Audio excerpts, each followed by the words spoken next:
Bonjour à tous, c'est la séance 16 en SQL. Nous allons aborder ensemble les sous-requêtes, un principe en fait de requête imbriquée qui va grandement vous faciliter les choses et qui est une notion très importante en base de données qui vous servira énormément par la suite lorsque vous serez amené à manipuler des bases de données plus tard, voilà, de manière plus concrète. On va regarder tout ça ensemble, c'est important d'avoir toutes les informations. Comme d'habitude, dans la description de la vidéo, vous avez un lien vers un fichier SQL que vous pouvez récupérer, ou en tout cas récupérer voilà, le contenu, pour pouvoir l'importer, parce qu'on va avoir pas mal d'informations justement à utiliser, et ça diffère un peu des séances précédentes. Pour vous faire rapidement l'explication, nous avons une première table qui représente des joueurs, d'accord, avec un nom d'utilisateur, un niveau, une classe. Pour changer un petit peu, j'ai mis une contrainte ici unique sur le username pour dire voilà, que c'est une information qui doit être absolument unique pour chaque joueur et pas avoir des valeurs en double, d'accord, des doublons.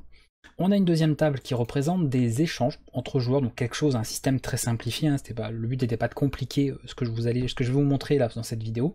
Donc très simplement, on a une personne qui propose un objet, une personne qui l'achète, même si là il n'y a pas vraiment de question d'argent dans la table, mais peu importe, l'objet en question, d'accord, de l'échange, et la date de la transaction.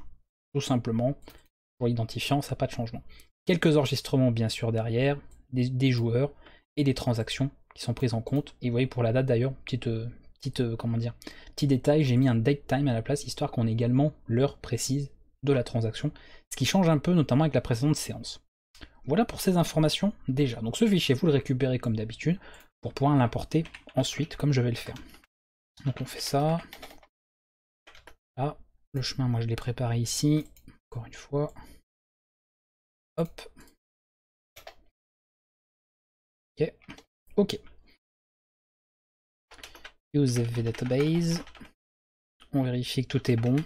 Ça c'est important toujours pour être sûr qu'on a bien les structures comme il faut. Et ensuite les données. Alors, le unique est bien pris en compte, ok. Et ensuite un petit select étoile pour chacun. Très bien. Player trades. Ok, ça a l'air correct, ça a l'air bon. 7 et 12, c'est bon. Une fois que nous avons ça, on va pouvoir commencer à voir ensemble comment fonctionne justement ce principe un petit peu de sous-requête. Alors ça, je vais le laisser voilà, ouvert, parce que si jamais j'ai besoin de vous remontrer des trucs, c'est bien de garder le fichier SQL sous la main. Et on va voir tout ça ensemble. Alors le principe de la requête imbriquée, en réalité, va faire appel à deux requêtes. Alors on n'est pas dans une union comme on l'a vu précédemment, une intersection, etc. Mais véritablement en une requête, dont on va se servir du résultat ensuite dans la clause d'une seconde requête. Au niveau syntaxe, c'est très simple. Par exemple, je peux dire récupère, alors pas frame, je sais pas pourquoi j'ai mis frame, mais c'est pas grave. Récupère toutes les informations éventuellement d'un joueur, d'accord, dont alors on va prendre des informations là, voilà, le player name, donc dont le nom d'utilisateur existe, donc est égal à quelque chose. Et ce quelque chose, c'est une requête que nous allons imbriquer, d'accord, c'est une sous-requête, ici. En gros, on va effectuer une requête là qui va devoir retourner un seul résultat, très important, vous verrez qu'il y a un cas un peu particulier après, dans le cas où nous aurions plusieurs colonnes de retourner, mais on verra ça juste après. Donc là, il faut qu'une seule colonne à retourner, c'est-à-dire un seul player name obligatoirement. Alors soit vous êtes assuré qu'il n'y a qu'une seule valeur qui va être retournée, dans ce cas-là, pas de problème, sinon vous faites un fameux limit, voilà, comme on a déjà vu dans bien d'autres vidéos, pour pouvoir récupérer qu'un seul résultat. Le truc, c'est simplement de se dire, on veut être sûr voilà, qu'il y a au moins un enregistrement, donc on n'a pas besoin d'avoir plus d'informations. Qu'est-ce que veut faire cette requête? C'est de se dire, là je vous montre, je veux voir en fait si tel utilisateur, on va voir lequel, on verra par la suite, on va pas aller trop vite, on va faire où l'information, player seller, voilà. Donc cherche un vendeur de la table player trades, ok, dont le nom utilisateur finalement, le pseudonyme utilisé dans le jeu, correspond à quelque chose. Par exemple, on peut dire, tiens, est-ce que IceKissy, d'accord, ce joueur-là, est-ce qu'il, en fait, il fait partie de certains vendeurs? Donc, c'est-à-dire, dans cette table, est-ce qu'il est enregistré en tant que vendeur? En résumé, est-ce que IceKissy a déjà vendu des objets à un autre joueur? Vous voyez, c'est comme ça. Là, ça peut être tout à fait utilisable dans un jeu vidéo. Ça peut être une information qu'on aurait tout à fait besoin d'avoir. De se dire, pour tel joueur, je veux vérifier les transactions qu'il a pu effectuer avec d'autres joueurs, en l'occurrence ici des ventes. Est-ce que ce joueur a effectué des ventes? Et si oui, donc c'est-à-dire si on retourne une information ici, alors je veux afficher toutes les informations de ce joueur, parce que j'en ai besoin, je sais pas, pour vérifier quelque chose. Ici on ne dit pas un limite, parce que si jamais il y en a plus, Il y en a plus, et là, comme je sais évidemment ce que j'ai mis hein, comme données, là, je sais qu'il y en a plus que 1, donc on va retourner plus d'une colonne. Donc je me limite à une. Automatiquement, si cette requête retourne un résultat, donc elle valide ici l'égalité, vous aurez toutes les informations affichées là. Donc, vous voyez, si vous comprenez un peu le principe, ça fonctionne à l'envers, d'accord? La requête qui est imbriquée d'abord, celle qui est faite, et en fonction de ça, elle valide une clause, d'accord? Et permet de sélectionner des informations selon cette clause. Alors ça s'utilise soit avec un where, soit avec un having, d'accord? C'est deux systèmes en fait pour avoir une clause comme ça, pour filtrer ou grouper, enfin filtrer des résultats groupés, donc on peut utiliser l'un ou l'autre. Donc évidemment ça fonctionnerait avec un having aussi. Alors on va garder cette information, et on va voir, bah là, directement, en direct, est-ce que cette personne, ce joueur, a vendu des objets sur le jeu? On fait ça, et on a toutes ces informations qui s'affichent, donc cet utilisateur a vendu quelque chose. Normalement, j'ai mis un exemple de quelqu'un qui avait absolument rien vendu, rien acheté. Genre, je crois, Nefion, là, ici, voilà. Nefion, il est même pas dans cette table. C'est-à-dire qu'il a jamais rien vendu et jamais rien acheté encore sur le jeu. Donc c'est un barde, hein, et il a rien, voilà. Il garde tout pour lui. Donc on va voir avec cette personne-là, par exemple. Donc on change, vous voyez. Hop, on met à 1 aussi pour être sûr. Et là, on fait ça. Et là, empty sent. Tout simplement, aucun résultat retourné. Donc en gros, on sait par cette requête que nous avons faite, cette sous-requête, même plus exactement ici, que cet utilisateur n'a jamais vendu d'objets sur le jeu. Il ne fait pas partie de la table en fait qui a enregistré tous les échanges entre joueurs. Très simplement. Voilà un moyen de faire cette sous-requête là avec cette syntaxe là. Une clause where ou having, d'accord. Un opérateur, là j'ai mis un égal, mais évidemment n'importe quel opérateur pourrait servir, hein, inférieur à, supérieur, etc. Tous les opérateurs que vous avez pu voir. Et ensuite entre parenthèses, la deuxième requête qui est en fait donc la sous-requête, la requête imbriquée. Donc voici un petit peu la syntaxe que l'on utilise. Admettons qu'il puisse y avoir plusieurs colonnes renvoyées, c'est-à-dire, parce que vous voyez qu'on travaille toujours une colonne par colonne, normal puisqu'on a une clause where, donc on fait toujours sur un champ bien précis. Si on se dit que peut-être, c'est-à-dire que si on enlève le limite ici, il pourrait y avoir plusieurs retours, d'ailleurs on va le voir ici, on va remettre notre ami Ice ici, qui lui a vendu plus d'un objet finalement. Si je fais juste ça, naturellement, ça ne va pas aller. On vous met subquery, donc la sous-requête retourne plus d'une ligne. Donc elle retourne en fait plus d'un résultat. Et ça ne va pas parce qu'on ne peut pas comparer plusieurs résultats avec une seule valeur. Ça ne va pas du tout. On veut comparer valeur par valeur et pas une valeur avec plusieurs. Ça n'a aucun sens. Pour cela, vous remplacez tout simplement, c'est quelque chose qu'on a déjà vu, votre opérateur d'égalité d'inégalité par le in. D'accord, c'est la commande qu'on peut utiliser pour ça. Et là, si je relance, pas de problème, on retrouve le résultat de tout à l'heure. Voilà, il en a trouvé au moins un. S'il en trouve au moins un, ça valide la sous-requête, donc on affiche les informations du joueur en question. On peut faire comme ça. Ça, c'est bon. Très bien. Alors après, on peut s'amuser à faire aussi. Éventuellement, est-ce que c'est un exemple? Parce que c'est pareil là pour le coup, est-ce que ce sera assez parlant par rapport à ce que j'ai enregistré? Oui, très bien. Normalement, de son oui, j'avais prévu quand même pour que ce soit assez parlant. Voilà.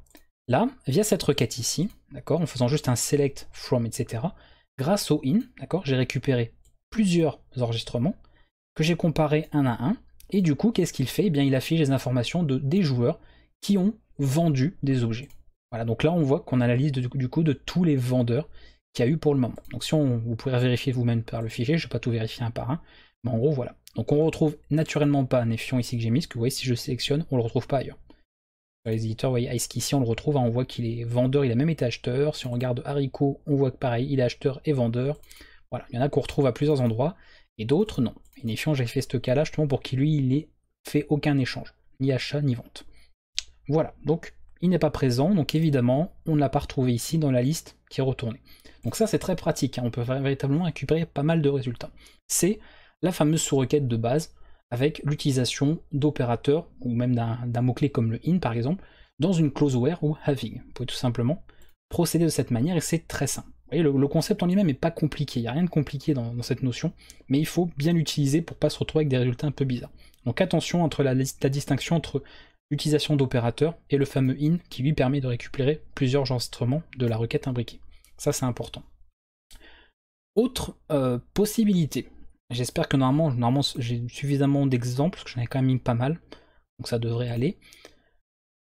Au niveau de ces sous-requêtes, on peut également procéder à un autre système.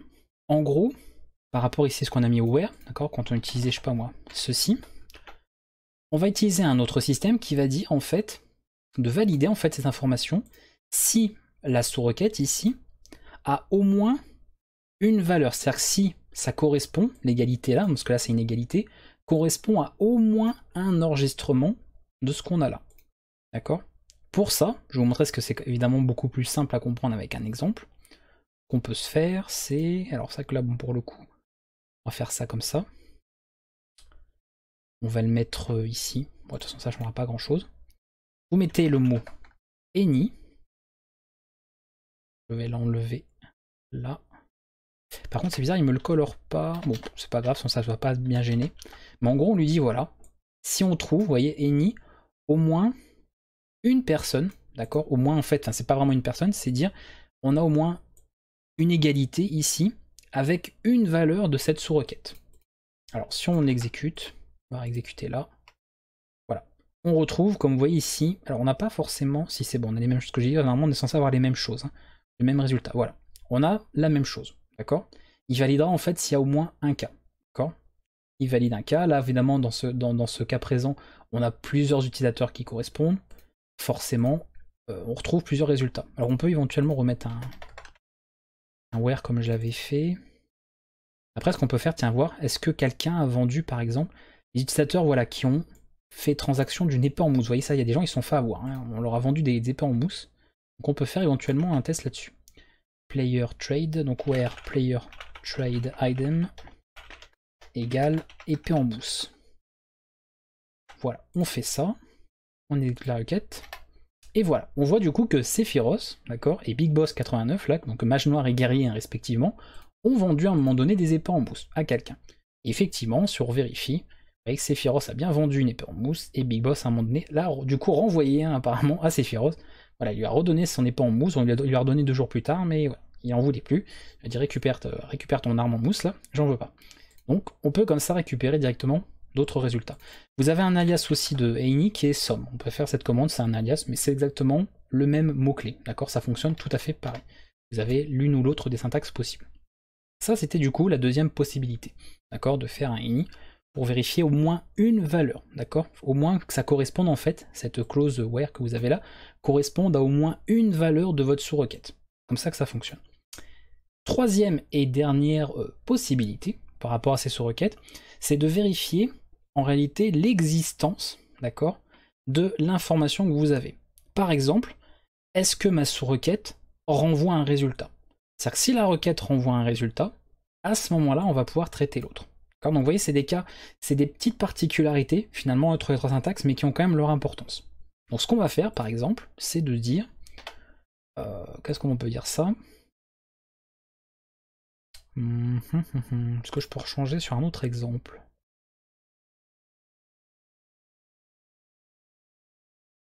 Oui, je sais pas, par exemple sur le jeu, je voudrais voir, est-ce que... avoir un exemple qui change un petit peu.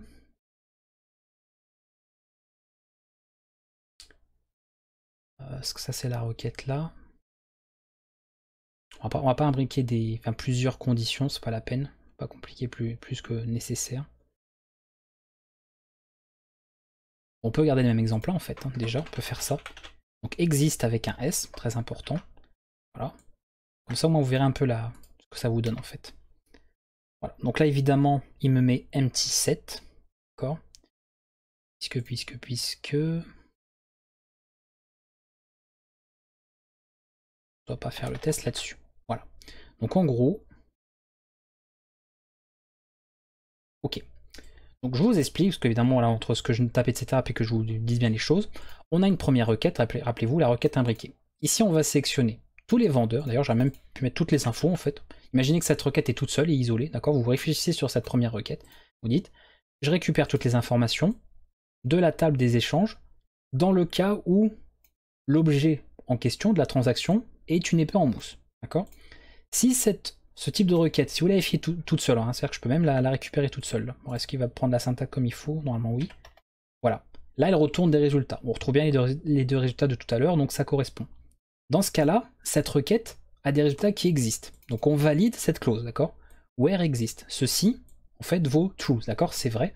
Dans ce cas-là, on sélectionne tous les joueurs, d'accord? Donc si je fais cette requête comme ça, voici la requête finale.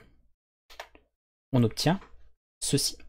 Et là, vous allez dire, ça a changé au niveau des résultats. C'est normal, c'est pour ça que je vous dis attention, vous vous doutez bien que s'il y a plusieurs mots-clés, les syntaxes ne font pas toutes la même chose. Sinon, bah, ça ne servira à rien d'avoir autant de mots-clés différents si ça produit exactement le même résultat.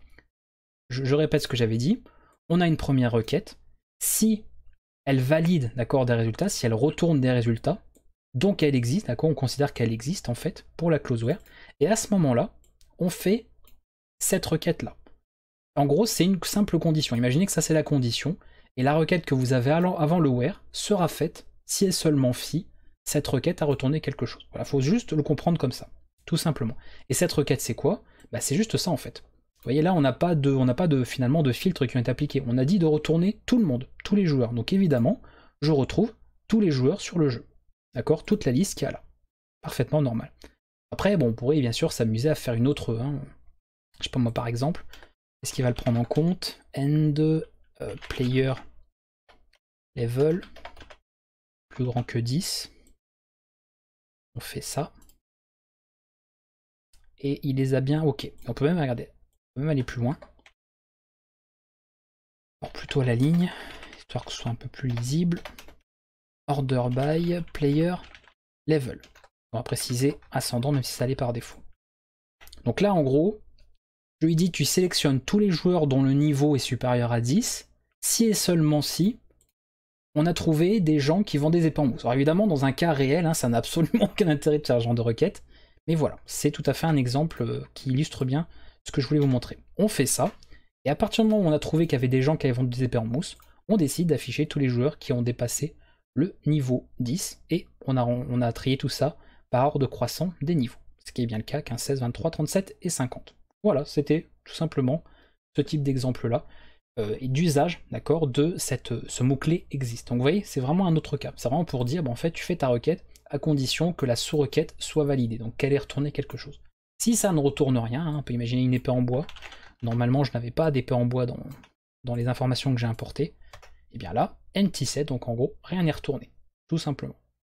Voilà, vous avez une petite démonstration des trois solutions possibles pour effectuer des sous-requêtes, encore une fois. Soit vous avez, pour récapituler sur cette vidéo, la fameuse sous-requête très simple, c'est-à-dire juste via l'opérateur, vous écrivez directement votre requête et vous pouvez la valider par rapport à une clause where, d'accord, avec une égalité, une inégalité, ou le in, qui permet éventuellement de récupérer plusieurs colonnes, quand une sous-requête retourne plusieurs résultats. Vous avez le any ou sum, où votre, on va dire, égalité, inégalité, vaut en fait pour au moins une valeur de la sous-requête, et vous avez le exist qui va simplement réaliser une requête sous la condition que la sous-requête a retourné quelque chose. Voilà, j'ai résumé en gros ce que je vous ai dit là, détaillé, au cours de cette séance.